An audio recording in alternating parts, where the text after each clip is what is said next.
vision, leadership, workplace-related topics. The Voices of Victory podcast show. Subscribe today. Let's go. Vision, leadership, self-esteem, workplace-related topics. Subscribe. The Voices of Victory podcast show. Voices of Victory. Vision, Voices of Victory. leadership, Voices of Victory. workplace-related topics. The Voices of Victory. Voices of Victory. Voices of Victory. Voices of Victory. It's time for the show.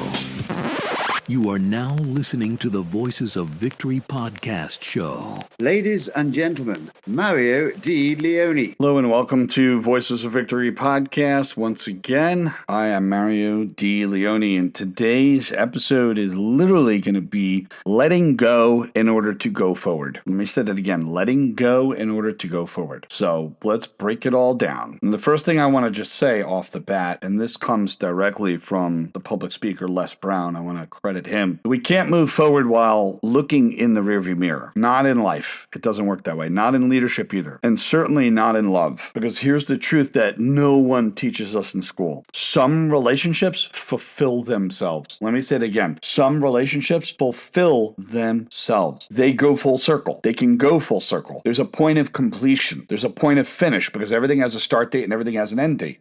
So there's a point of finish. They have a beginning, and guess what? They have an ending. Just like a story. Just like a season, they come full circle. They serve a purpose. And often it's a deeper purpose than you can actually comprehend or understand while we're still caught up in the drama. And the reason why we can't see is because of the ego. We can't see what we've learned because of the drama, because of the ego, and we're caught up in it. So how can we possibly see anything? How could you possibly see anything if you're stuck in the drama? You're stuck in the ego. You're stuck in the story, the narrative, the emotion. You're connected to the ego as harshly as it is. You cling. You're hanging on to a given idea. And the ego stops us from seeing the bigger picture. It stops us from seeing our development. And then, yes, pain can be development. It can lead to development. And that's the challenge, isn't it? We confuse emotional turbulence with significance. The sadness, the anger, the frustration, those signs of holding on tighter. They're just signs that the ego is still involved. The ego that says, this shouldn't have ended, or I didn't get closure. But closure doesn't have to come from other people. It comes from within. It comes from with you. You can set your own closure. You can close your own doors, but you have to be able to give yourself permission to do so. You can close your own doors because completion doesn't ask your permission. It simply arrives. There are things that have ended and you're simply not looking at it in that way because your ego is blinding you. It becomes part of your lens in which you see reality. So imagine this. You're a boat. You're docked in a harbor. Let's call it the past, okay? And the dock lines are your unresolved feelings. Literally, every line that's holding you to the dock is your unresolved feeling, your memories, the past, your hopes for something that already showed you what it actually was. You're anchored in place, but you're meant for the ocean. You're meant to be out there because life is waiting for you. Life will move without you. The trees are going to give off their leaves. The ponds and rivers are still going to move and shape. Like nature's going to move without you. Life is going to move without you. It doesn't need your permission. It's out there. Life is out there on the open water, in the mystery, in the forward motion. And the only way to get there is to cut the lines, to let go. Drop what you've been carrying because it's too damn heavy. We carry the emotional weight, and letting go isn't forgetting. It's choosing. It's making a choice. It's deciding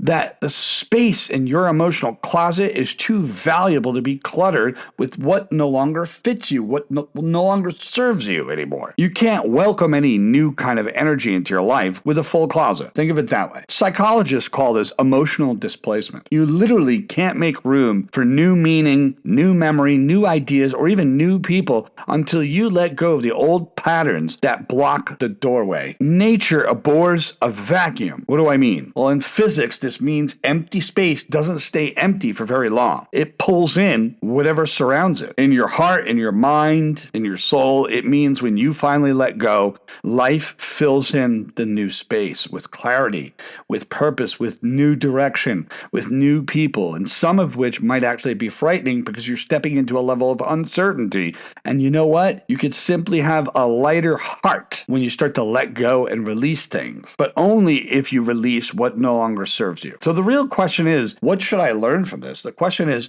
what am I willing to let go of so I can finally make space for something else and move forward? You're going to let go of that friendship, that love, that past, that family member even, that version of yourself that no longer reflects who you're becoming. You don't have to hate it. You don't have to demonize it. And it doesn't mean you can't honor whoever that person is. But you got to be able to recognize when something has come full circle. Completion isn't a failure. It's a quiet success. It's a cycle that it has served its point. It has lived its life. It has endured itself. So this is Mario from Voices of Victory. And today my voice is telling you, unanchor. There's a life beyond the harbor and it's waiting for you. And some relationships have become fulfilled. And we can call them fulfilled because they've completed. It's an unspoken agreement. Think of it that way. It is literally an unspoken agreement. In every meaningful relationship, partnership, mentorship, there's an unspoken agreement. These aren't formal, but they shape how we show up for each other. And sometimes those personal agreements are time bound, and the other person has to break that agreement before you do. And they exist to support your growth, to bring healing, to bring learning, to bring companionship for a particular season of life. And when that purpose is served, that agreement, it feels complete. It's like, it's done. It's behind you. It's reached the end of its chapter. And it's time to let go of that book and grab another one, because a new book, a new journey is waiting for you. But if you don't make space on the table for the new book and put the old one away, then you're not going to experience that emotional chapter, because life has phases. Relationships unfold in chapters. There are people who are meant to walk with us for a few pages,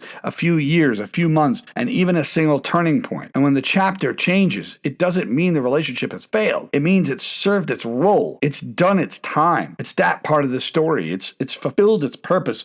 Its agreement is now complete. Now, this brings us to the concept of purpose-based connections. So some people will just see connections as connections. Some people will see that there's a purpose for that, maybe a meaningful aspect of it. And some people won't see it that way, and that's fine. I don't expect you to develop that overnight. But some friendships come into our lives for a very specific purpose.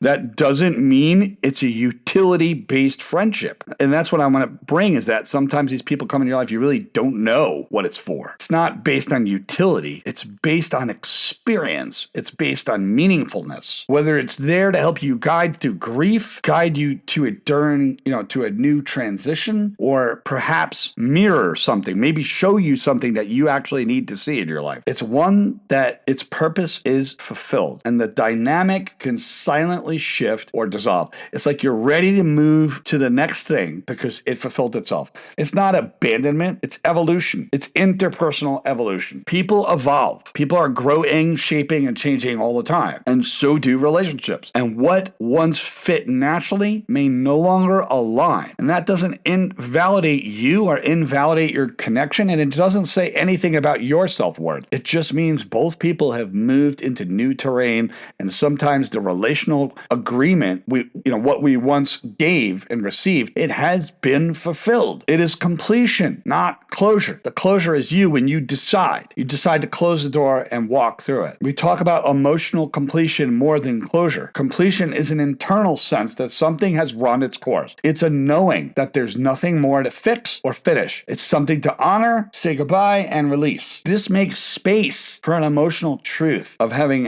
agreements with people without needing to understand any crazy esoteric terms, okay? We're talking about function. We're talking about fulfillment. We're talking about situations transforming. Some things have to die in order to make room for something else. That's what it's all about. That's all there is for the Voices of Victory. This was a heavy one. I'll see you on the next episode.